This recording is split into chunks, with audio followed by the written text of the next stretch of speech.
Kinabukasan ng madaling araw, bumalik ang gwardiya at ang principal sa room 214. Pagbukas pa lang ng pinto, sumalubong sa kanila ang malamig at basang hangin.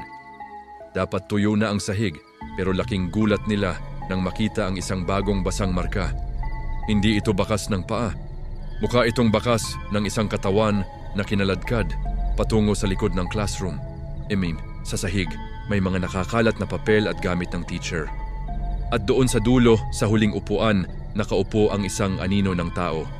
Hindi gumagalaw, hindi nagpapakita ng mukha, pero ramdam na ramdam nila ang mabigat na presensya. Tumingin sila sa blackboard at may bago na namang marka. Isang basang bakas ng kamay na hindi sa kanila.